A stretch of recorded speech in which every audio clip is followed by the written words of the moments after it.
नमस्कार, लोकमंच न्यूज में आपका स्वागत है। आप देख रहे हैं खबर उत्तर प्रदेश में। अलका सिंह। बुलेटिन की शुरुआत करते हैं। खबर गाजीपुर से है, जहां गाजीपुर के जिलाधिकारी MP सिंह मुख्यमंत्री के आदेशानुसार जिला महिला अस्पताल पहुंचकर नवजात कन्या के स्वास्थ्य की जानकारी ली। वहीं दूसरी तरफ जिला अधिकारी ने आदेश दिया कि नवजात कन्या को इलाज मिलना चाहिए। महिला जिला अस्पताल से जिलाधिकारी मंगला प्रसाद सिंह ने नाविक गुल्लू चौधरी के घर पहुंचे और बच्ची कब और किस हालत में मिली इसकी जानकारी नाविक गुल्लू चौधरी से ली। जिलाधिकारी मंगला प्रसाद को घटना के बारे में बताते हुए गुल्लू ने कहा कि उन्हें बच्ची पाकर बहुत प्रसन्नता हुई और सराहना भी इसकी की। मुख्यमंत्री योगी आदित्यनाथ ने मीडिया के माध्यम से जानकारी के बाद कहा कि नवजात कन्या का लालन पालन सचित अधिक का खर्च राज्य सरकार वहन करेगी।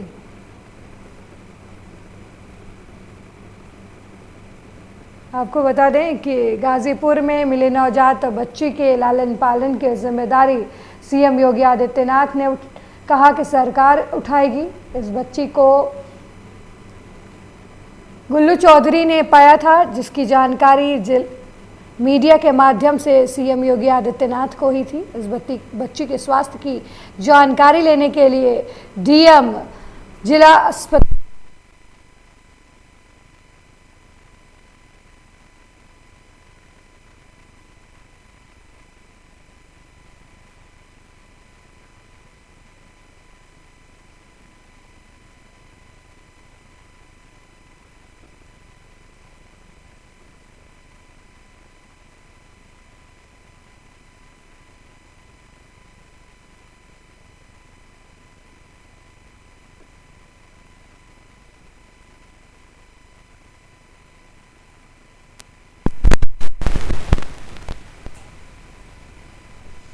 गाजीपुर में मिली नवजात बच्ची के स्वास्थ्य की जानकारी लेने के लिए जिला अधिकारी महिला जिला अस्पताल पहुंचे, जहां पर बच्ची के स्वास्थ्य की जानकारी जिला अधिकारी लेनी। वहीं CM योगी आदित्यनाथ ने ऐलान किया कि बच्ची के लालन पालन का खर्च राज्य सरकार वहन करेगी। साथ ही DM ने बच्ची को पाने वाले गुल्लू चौधरी से भी मुलाकात की और पूरे मामले की जानकारी ली।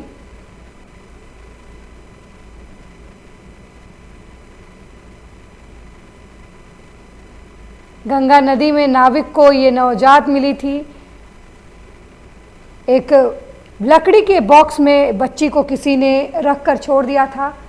बच्ची के साथ बच्ची की जन्म कुंडली भी थी और माता दुर्गा और भगवान विष्णु की तस्वीर भी बॉक्स में रखी हुई थी, जिसे गंगा नदी में नाविक ने जिसे निकाला था। इस बच्ची को नाविक का परिवार अपने साथ रखना चाहता था, लेकिन कानूनी प्रक्रिया की वजह से पुलिस कस्टडी में इस बच्ची का इलाज जिला अस्पताल में चल रहा है। आपको बता दें, इस बात की जानकारी मीडिया के माध्यम से CM योगी आदित्यनाथ को मिली थी। इस मामले में CM योगी आदित्यनाथ ने कहा कि बच्ची के लालन पालन की जिम्मेदारी का खर्च राज्य सरकार उठाएगी। आपका नाम क्या है? गुल्लू चौधरी। गुल्लू गुल्लू गुल्लू, यही नाम लिखते हैं? हाँ, ये अंगूठा लगाते हैं हम। अच्छा, गुल्लू। अभी देखिए, जिस घाट पे हम लोग खड़े हैं ये ददरी घाट है, गंगा के किनारे ही है। और यहाँ गुल्लू चौधरी जी को कल एक छोटी बच्ची मिली थी एक बॉक्स में, और इन्होंने तत्काल उस बच्ची को अपने घर ले गए और फिर इसके बाद पुलिस के द्वारा जिला अस्पताल पहुंचाया गया, जिला महिला अस्पताल। अभी हमने जिला महिला अस्पताल जाकर उस बच्ची का हालचाल जाना और देखा।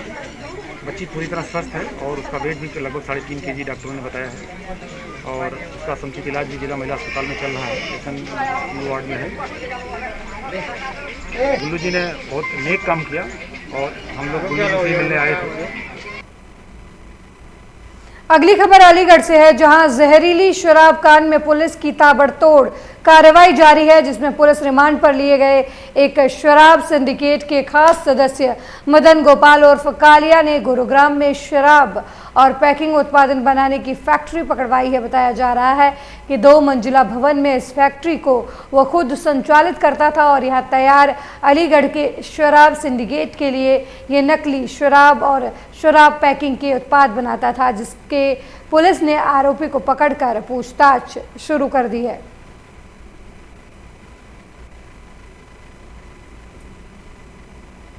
नकली शराब प्रकरण में जनपद अलीगढ़ पुलिस को एक बड़ी सफलता मिली है, जिसमें जो इनामी अपराधी मदन गोपाल उर्फ मदन कालिया, जिसको कुछ ही दिन पहले गिरफ्तार किया गया था, उसको 3 दिवस की रिमांड पर लिया गया था। उसकी निशानदेही पर आज हरियाणा में पालम विहार स्थित, जो गुड़गांव में पड़ता है, न्यू पालम विहार कॉलोनी में उसकी निशानदेही पर एक 2 मंजिला फैक्ट्री पुलिस द्वारा बरामद की गई है। यह बता दें कि मदन कालिया के पूर्व में जो गिरफ्तार इसके जो माफिया लोग। अगली खबर बुलंदशहर से है, जहां खुर्जा नगर में बीजेपी के लोकसभा सांसद महेश शर्मा और खुर्जा के बीजेपी विधायक विजेंद्र सिंह ने अरनिया ब्लॉक में खुर्जा ब्लॉकों के नवनिर्वाचित प्रधानों को समय चिन्ह देकर सम्मानित किया, जिसके बाद खुर्जा विधायक विजेंद्र सिंह ने सभी नवनिर्वाचित प्रधानों को धन्यवाद किया। वहीं सभी प्रधानों ने बीजेपी के लोकसभा सांसद महेश शर्मा का दिल से आभार व्यक्त किया। इस वक्त हम बुलंदशहर के खुर्जा नगर में मौजूद हैं और हमारे साथ भाजपा से लोकसभा सांसद जो कि पूर्व मंत्री भी हैं महेश शर्मा जी हमारे साथ मौजूद हैं। इनसे हम ज़्यादा जानकारी के लिए इनसे बात करेंगे कि जो कि Araniya block plus Khurja block के जो प्रधानों को इन्होंने सम्मानित किया है और किस तरह के उन्हें गाइडलाइंस के बारे में बताया है, जो कि एक राजनीति दौर प्रधानी से शुरू होता है और आगे बहुत दौर ऐसा आता है जो बड़े ही ईमानदारी से काम करना होता है पार्टी में आकर, और ये एक पहला कदम होता है राजनीति का जो प्रधानी से शुरू होता है और बड़े आगे तक जाने के लिए, जो कि एक प्रेरणा इन्होंने दी है प्रधानों को कि किस तरह से राजनीति में कदम रखकर और एक ईमानदारी के हिसाब से आगे बढ़ना है। तो इनसे हम ज़्यादा जानकारी की जुटाएंगे कि किस तरह की प्रेरणा इन्होंने प्रधानों को दी है। आज भारत ग्राम प्रधान देश है, 6,20,000 गाँव में जहाँ एक व्यवस्था होती थी, आज उस व्यवस्था को हमारे यशस्वी प्रधानमंत्री नरेंद्र मोदी जी ने दोबारा श्रद्धाढ़ किया है और ग्राम प्रधानों को उनकी जिम्मेदारी, उनके हक, उनके आर्थिक साधनों में 3 गुना तक वृद्धि लगभग करी है। आज उन्हीं नवनिर्वाचित ग्राम प्रधानों को सम्मानित करने का फैसला हमारे भाई विजेंद्र प्रमुख जी, हमारे विधायक जी ने और हमारी पार्टी ने सबने सम्मानित करने का फैसला किया। और हमें खुशी है कि जो हमारी सबसे छोटी इकाई इस लोकतंत्र की जो गांव हैं हमारे, और उनके ग्राम प्रधानों को सम्मानित कर उनकी जिम्मेदारी, उनके और उनकी ताकत क्या क्या बढ़ी हैं, देश किस तरफ चल रहा है, देश को पूरे गांव से जोड़ना, चाहे वो सोशल मीडिया के माध्यम से हो, चाहे हर गांव में बिजली पहुंचाने की बात हो, चाहे हर गांव के अंदर ऐसी सुविधाएं जिनकी कभी कल्पना भी नहीं करी थी, सड़कों से जोड़ने का काम हो, और उसकी धुरी बने हमारे ग्राम प्रधान बंधुओं को। एक सम्मान ही एक ऐसी चीज़ होती है जो उसे अपने कर्तव्य बोध को आगे ले चलने में आगे मदद करती है। आज हम दोनों भाइयों ने, विधायक जी ने और हमने और हमारे पार्टी के कार्यकर्ता, सभी मंडल अध्यक्ष, सभी ने मिलकर अपने ग्राम प्रधान बंधुओं को सम्मानित किया है।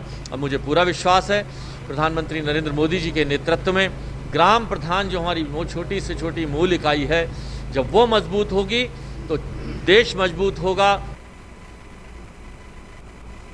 वहीं फर्रुखाबाद में बीजेपी विधायक के आवास के बाहर 2 कार सवारों में जमकर विवाद हो गया, जिसमें दोनों पक्षों में ताबड़तोड़ फायरिंग कर दी गई।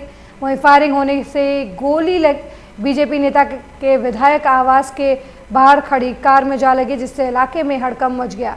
जिसके बाद पुलिस घटना का सीसीटीवी फुटेज के आधार पर आरोपियों की तलाश कर रही है।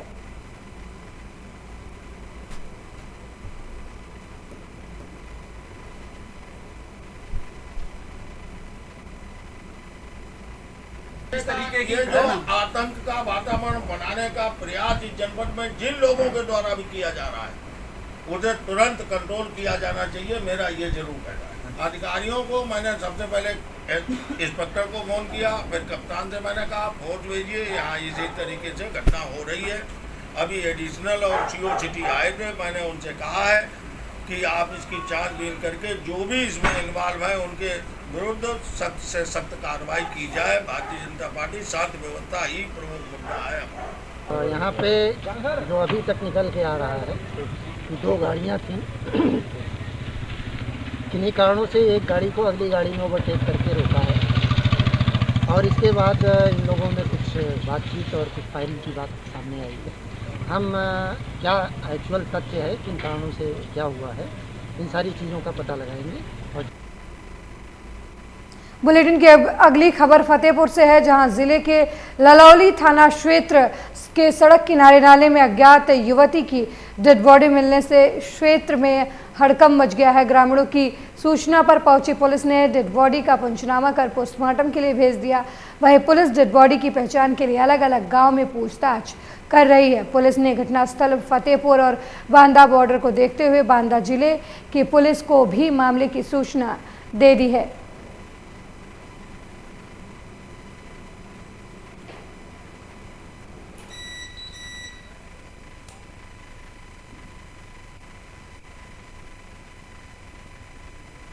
जनपद फतेहपुर के ललौली थाना क्षेत्र में ललौली मुत्तौर मार्ग पर सुनसान स्थान पर एक पुलिया के नीचे करीब 15 फीट गड्ढे में एक युवती का शव बरामद हुआ, जिसकी उम्र लगभग 20 वर्ष है।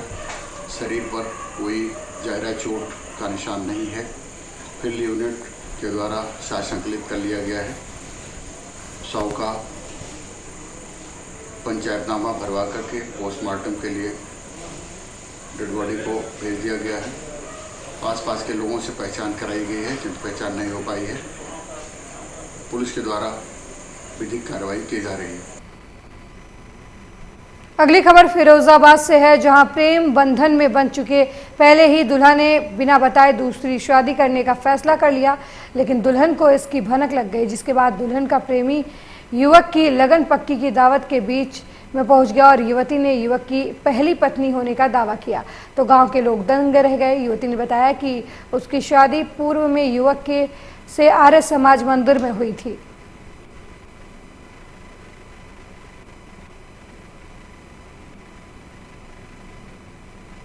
हमारी शादी हो चुकी है ललित कुमार के साथ, अब ये वो दूसरी शादी कर रहा है। आज किस तरह का विरोध हुआ? आज उसकी लगन पक्की आ रही है। हमारी शादी होते हुए भी ये विरोध करने वाली तो बात है ना, इसलिए विरोध कर रहे हैं हम। और अगर हमारी सुनवाई नहीं होगी तो हम उसी के द्वार पे ही मरेंगे। अगली खबर गाजियाबाद से है, जहां बीते दिनों आई आंधी की वजह से गाजियाबाद के कुछ इलाकों में बिजली पानी की समस्या बढ़ गई है, जिसमें लोग इसका सबसे मुख्य कारण बिजली विभाग और क्षेत्रीय पंचायत अधिकारी की लापरवाही बता रहे हैं। बिजली कटौती से बच्चों की ऑनलाइन क्लासेस में भी परेशानियां आ रही हैं, जिससे बच्चों को परेशानियों का सामना करना पड़ रहा है।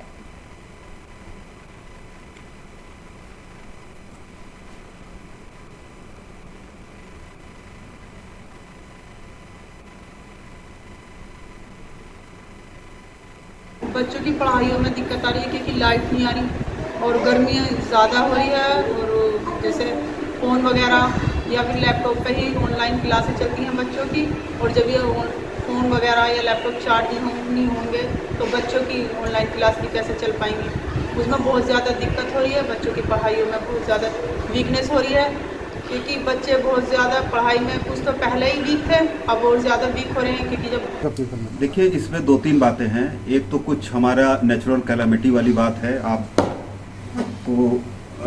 आपने खुद ही देखा है, आप यहीं के बाशिंदे हैं, कि पिछले 20-25 दिन से हर 2-3 दिन छोड़ पे बड़ी तेज आंधी आ रही है। उसमें हो रहा है कि काफ़ी बड़े बड़े पेड़ लाइनों पे गिर जा रहे हैं। उसकी वजह से आंधी तो आधे घंटे के लिए आती है, लेकिन वो ब्रेकडाउन अटेंड करने में 8 घंटे 10 घंटे तक हम लोगों को लग जा रहे हैं। शहर में तो फिर भी ठीक है, ग्रामीण क्षेत्रों में काफ़ी समय काफ़ी हमारा डैमेज हुआ है। एक तो ये रीज़न था।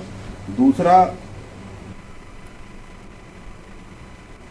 अयोध्या राम मंदिर मामले में राजनीतिक तूल अब आगे बढ़ गई है। अयोध्या राम मंदिर की जमीन महंगे दामों के खरीदने का आरोप लगाया जा रहा है। सभी विपक्षी पार्टियां इस मामले में जांच की मांग कर रही हैं। वहीं गाजियाबाद के चौपाल स्थित हनुमान मंदिर पर आम आदमी पार्टी के कार्यकर्ता पहुंचे और अपना विरोध व्यक्त किया।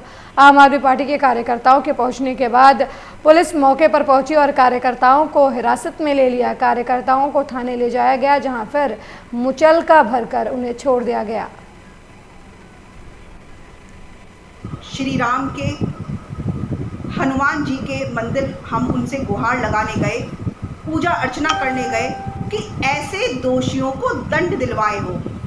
लेकिन योगी सरकार की ये अत्याचारी जो पुलिस है, जो योगी जी ने सिर्फ लोकतंत्र का दमन के लिए रखी गई है, क्योंकि इन्हें कानून व्यवस्था तो सुधरती नहीं, लेकिन अगर कोई आम नागरिक अपने लिए आवाज़ उठा दे, प्रभु श्री राम के पर हो रहे घोटाले पर आवाज़ उठा दे, तो तुरंत वहाँ पर सैकड़ों संख्या में पुलिस आकर सभी को डंडे मारती है, उन पर अभद्रता करती है और वहाँ से उन्हें उठा देती है। क्या अब आम नागरिक को पूजा अर्चना करने के लिए पुलिस प्रशासन से परमिशन लेनी पड़ेगी? अगली खबर, बड़ी खबर गाजियाबाद से है, जहां एक बार फिर मौसम ने करवट बदल ली है। गाजियाबाद में तेज बारिश हुई है। लोग कई दिनों से गर्मी की वजह से परेशान थे। बड़ी खबर इस वक्त की टीवी स्क्रीन पर गाजियाबाद से है, जहां एक बार फिर मौसम ने करवट ली है। गाजियाबाद में भारी बारिश हुई है। तस्वीरों में आप देख सकते हैं कि किस तरीके से भारी बारिश हो रही है।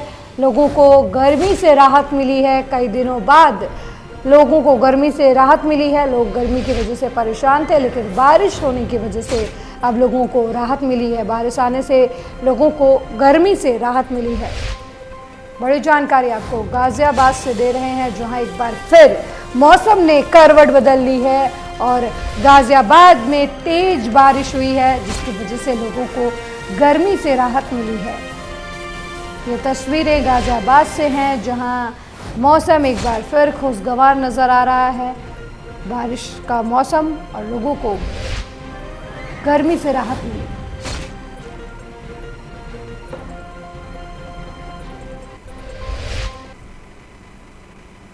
खबर बिजनौर से है, जहां चांदपुर रोड पर सवेरे सब्जी मंडी लगती है और यहां पर सब्जी की आड़त होने के वजह से सब्जी विक्रेताओं को सब्जी नीलामी भी की जाती है। वहीं इस दौरान सब्जी लेने पहुंचे एक पीएससी के जवान की किसी ने जेब काट ली। जेब काटने की सूचना पीएससी के जवान ने पुलिस को दी, जहां सूचना पर थाने में तैनात दारोगा धर्मेंद्र पवार सब्जी मंडी पहुंचे और वहां लगी भीड़ देखकर बौखला गए। दरोगा ने वहां पर खड़े रिक्शा चालकों और सब्जी विक्रेताओं पर लाठियां चलानी शुरू कर दी। उन्होंने कुछ दुकानदारों का सामान भी तोड़ दिया। उन्हें उनके लाठी चलाने के कुछ सब्जी विक्रेताओं ने वीडियो भी बना ली, जिसके बाद हंगामा होने पर सब्जी विक्रेताओं ने दरोगा और थाने के अन्य सिपाहियों का घेराव कर लिया। इस मामले की जानकारी एसपी डॉक्टर धर्मवीर सिंह को दी गई, तो उन्होंने हंगामा शांत कराने के लिए सिंघम बने दरोगा धर्मेंद्र पवार को लाइन हाजिर कर दिया। पूरे मामले की जांच सीओ सिटी कुलदीप गुप्ता को सौंप दी गई है।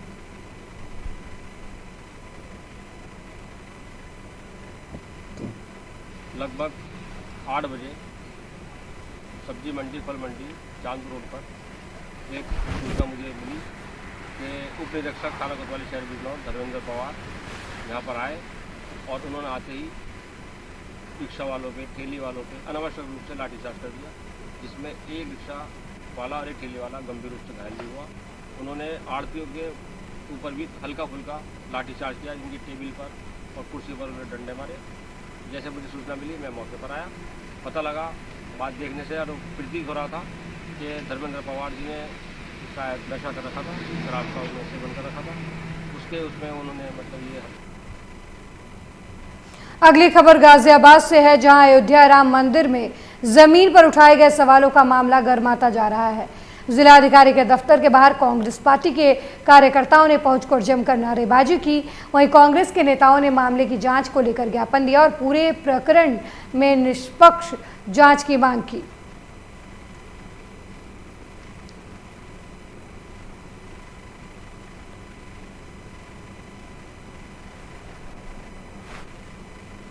भगवान श्री राम के भव्य मंदिर का निर्माण हो, इस देश के करोड़ों करोड़ों लोगों की आस्था का केंद्र, इस देश के करोड़ों करोड़ों लोगों ने अपने खून और पसीने की कमाई अपनी आस्था के अनुसार मंदिर निर्माण के लिए चंदे के रूप में दी है।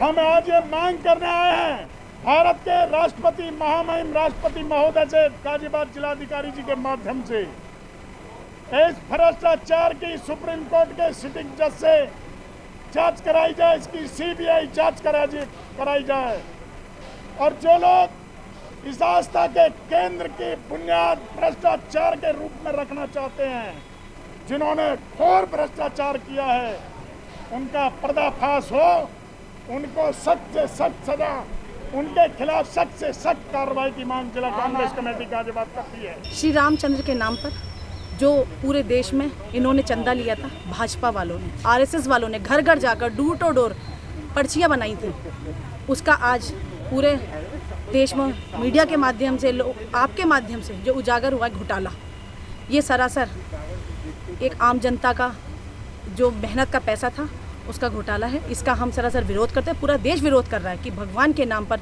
चंदा लेना बंद करें और ये घोटाले लेना इस भाजपा सरकार की आदत हो गई है और इसके खिलाफ कांग्रेस पार्टी मैदान में उतरेगी और इसका विरोध करेगी और हम भगवान के नाम पर ये चंदा नहीं लेने देंगे। अगली खबर जालौन से है, जहां प्रदेश में ओवरलोडिंग पर लगाम लगाने के लिए शासन की तरफ से निर्देश जारी किए गए हैं, जिसको लेकर जालौन जिले में मोरंग गिट्टी की हो रही ओवरलोडिंग पर पुलिस अधीक्षक के नेतृत्व में अपर पुलिस अधीक्षक ने सीओ कालपी जालौन उरई ने अलग अलग रूटों पर थाना पुलिस के साथ मिलकर बैरियर लगाकर ट्रकों को चेक किया गया। इस अभियान में परिवहन विभाग और खनिज विभाग के हर तहसील स्तर पर कार्रवाई करते हुए रॉयल्टी नहीं मिलने के अलावा क्षमता से अधिक बालू और गिट्टी मिलने पर ट्रकों को सीज किया गया। इस अभियान में 26 गाड़ियों पर कार्रवाई करते हुए लाखों रुपए का जुर्माना वसूला गया।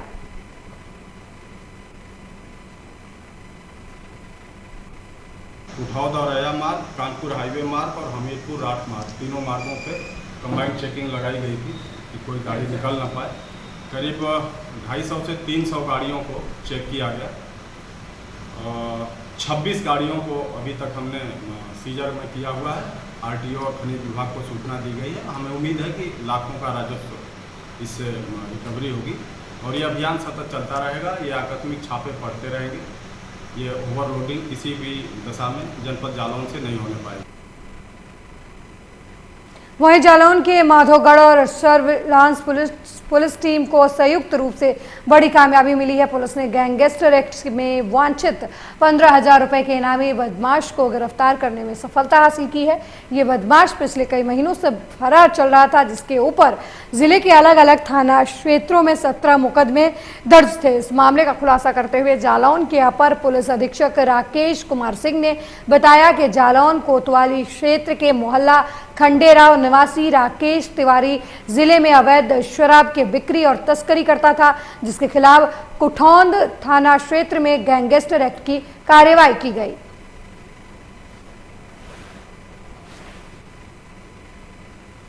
क्या पूरा मामला?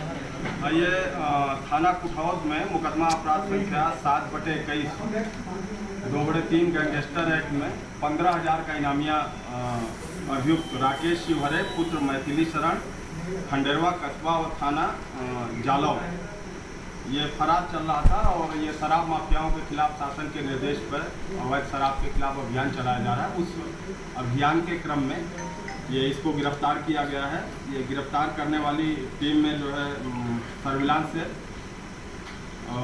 SHO माधवगढ़ और ये थाना जालौन की पुलिस ने सराहनीय काम किया है। इस माफिया किस्म का जो है ये अपराधी है। 17 मुकदमे हैं इसके आबकारी एक्ट के तहत।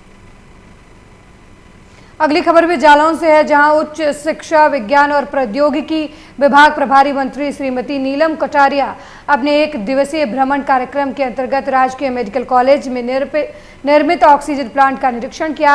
जहां निरीक्षण के दौरान प्रभारी मंत्री ने ऑक्सीजन प्लांट की क्षमता और उसके संचालन के संबंध में जानकारी ली। इसके बाद प्रभारी मंत्री ने राजकीय मेडिकल कॉलेज के हॉल में ऑक्सीजन प्लांट के लगाए जाने का प्रयास का सांसद, विधायक और जिलाधिकारी की प्रशंसा की।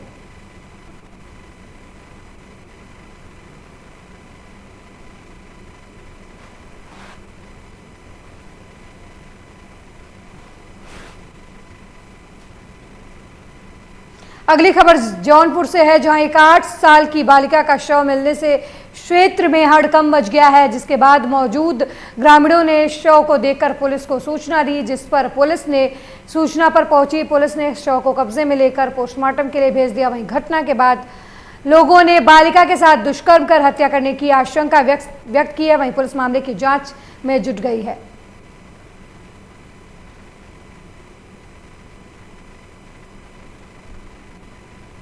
नोएडा के घरों और दुकानों में रेकी कर चोरी के वारदातों को अंजाम देने वाले नकबजन गैंग के 6 सदस्यों को पुलिस ने गिरफ्तार किया है। बता दें कि पकड़े गए बदमाशों के पास से एक तमंचा, कारतूस, चाकू, अवैध चोरी और घटना में प्रयुक्त टाटा मैजिक भी बरामद हुई है।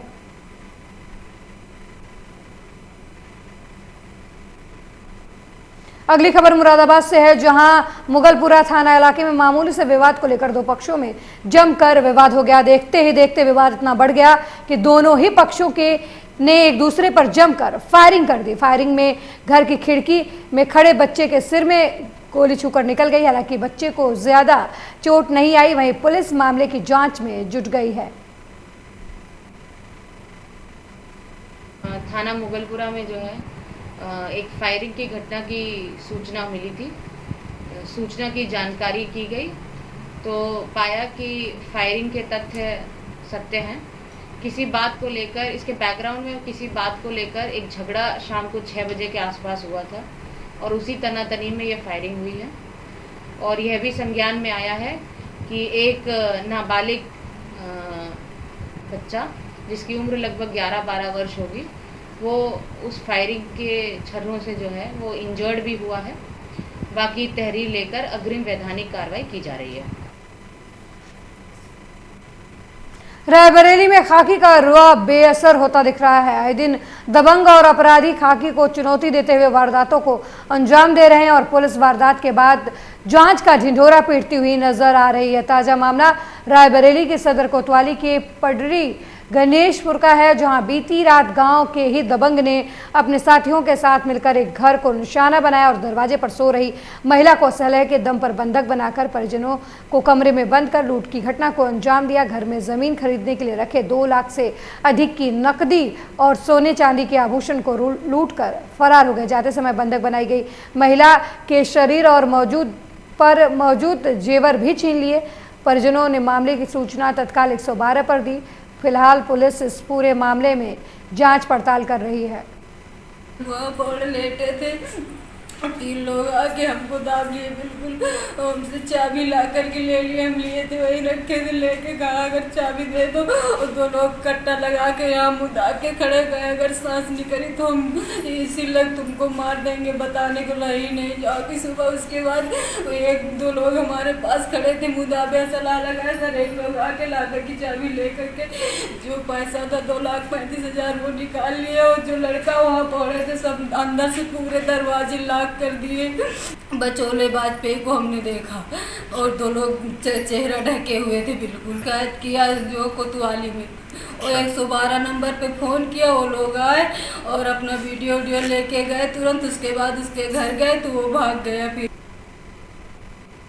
अगली खबर बुलंदशहर से है, जहां गंगा कटान होने से राजघाट में नुकसान होने पर इस साल गंगा की धारा के ऊपर स्ट्रीम से कटान को रोकने के लिए सिंचाई विभाग ने घाट के आसपास लगभग 800 मीटर लंबाई में नीचे रेत के कट्टे और पत्थर लगाकर कटान रोकने की व्यवस्था की है। वहीं जिलाधिकारी ने मोटर बोट से घाट से लगभग 1.5 किलोमीटर आगे तक निरीक्षण करते हुए गंगा की धारा से कटान संभावित क्षेत्र का जायजा लिया।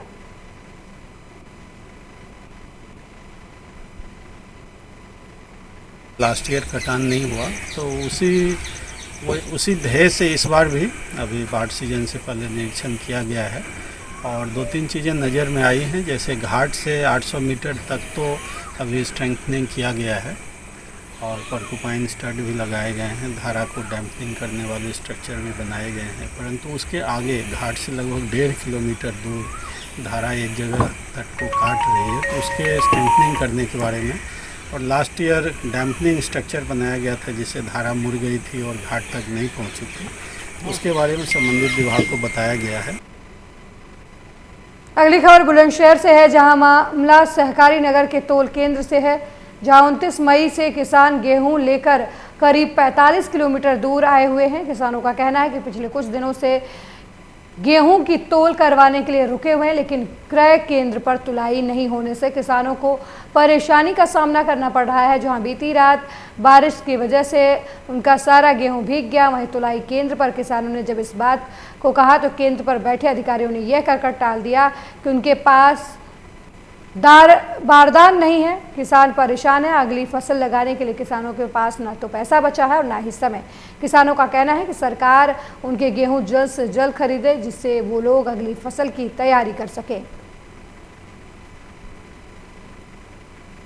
29 तारीख की आई हुई है जो मख्तारपुर से हमारी 6 ट्रॉलियाँ हैं जो अभी तक नहीं तोली है। इसने पहले के दिन तोल की थी, तो पहले के दिन तोल की अपने जो मिलने वाले उनकी तोल की थी, उसमें बारदाना ख़त्म हो गया। उसके बाद दोबारा बारदाना आया, उस दिन हमें टोकन हम सुबह के 29 तारीख के आई हुई है, जो मिलने वाले हैं उनको पहले टोकन दिया, हमें 2300 नंबर दिया इसने। उसके बाद फिर बारदाना आया, उसमें इसने ये यहाँ पर जो गेहूँ रखा हुआ है बाहर, ये अब रात में रखा हुआ है, तो बारिश आती है तो कैसे बचाएंगे इसे? सर कोई व्यवस्था नहीं है लोगों के पास, ऐसे ही रखा रहता है ये। हम भी यहाँ पे 29 तारीख से हैं, हम भी रोज देख रहे हैं, यहाँ पे कोई नहीं ढकता, ऐसे ही है, कोई नहीं सिलाई है ना कोई वो है। अगर रात में बारिश आती है तो सर भीगेगा। यहाँ के अधिकारी अपने घर जा चुके हैं, एक आध वर्कर यहाँ पे उनका रखा हुआ है, वो बेचारा क्या करेगा नाइट में। इस बुलेटिन में मेरे साथ फिलहाल इतना ही। देश दुनिया की तमाम खबरों के लिए देखते रहिए लोकमंच न्यूज़। नमस्कार।